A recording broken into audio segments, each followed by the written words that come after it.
Chapter 1, the warning ignored. Fola had never been one to listen. He believed in his own path, his own decisions, and above all, his own pride. So when his neighbor Femi tried to warn him that he would soon need help, Fola simply scoffed. "Guy, can you stop disturbing me? I don't need you for anything. Get out of my face," he snapped, his voice laced with irritation. Femi shook his head, unfazed. He had known Fola for years, long enough to recognize when trouble was creeping into his life. He folded his arms and chuckled. "Fola, you dey stubborn." His eyes held an unsettling confidence. "No BU1C landlord? No wahala. When you ready, you go find me." Fola smirked and waved him off. "Smell away, Mr. Man. Never." But that same evening, as the last traces of sunlight disappeared from the Lagos skyline, Fola found himself in desperate need. He had to see the landlord. And it wasn't for himself, it was for Dami. Dami, his girlfriend. A woman who had given him nothing but love, kindness, and loyalty. She was everything he wasn't. Empathetic, forgiving, always ready to help those in need. And now she needed help. Urgently. A shadow of worry crossed Fola's face as he paced outside their one-story apartment building. The landlord, a man known for being reclusive, usually left the house through a different exit, one that only a few tenants knew. And unfortunately for Fola, that path was now blocked by none other than Femi. Femi had locked both pathways leading to the landlord's exit.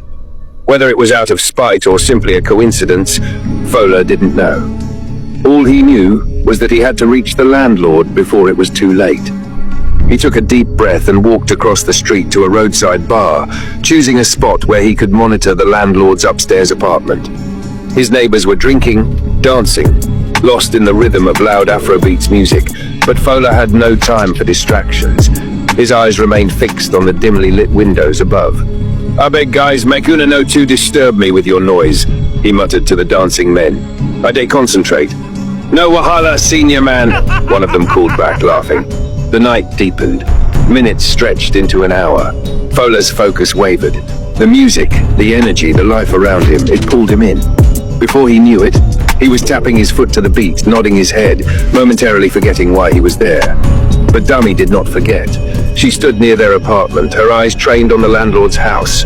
Unlike Fola, she wasn't distracted, and when the lights inside flickered on, her heart jumped. The landlord was awake. Then, movement. Dami gasped. The landlord was leaving. Her voice sliced through the night air. "Fola! He's leaving! Ooh!" Fola snapped back to reality. His body moved before his mind caught up. He launched himself from his chair, sprinting with everything he had. His heart pounded, his breath came in sharp bursts, but the landlord was already at his car, reaching for the door. "Sir, landlord, sir!" Fola shouted. "Please, just hear me out. I'm very sorry, sir." The landlord paused. His gaze fell on Fola, desperate, panting, broken, but his expression remained cold. "No be you insult me?" he said, voice sharp. "What do you want from the man you laid insults on?" Fola dropped to his knees. "I deserve whatever punishment you want to give me," he whispered.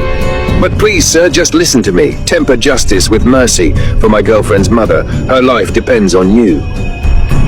From a distance, Dami stood hidden, tears streaming down her face. She could barely watch. The landlord exhaled deeply, his fingers tightening on his car keys.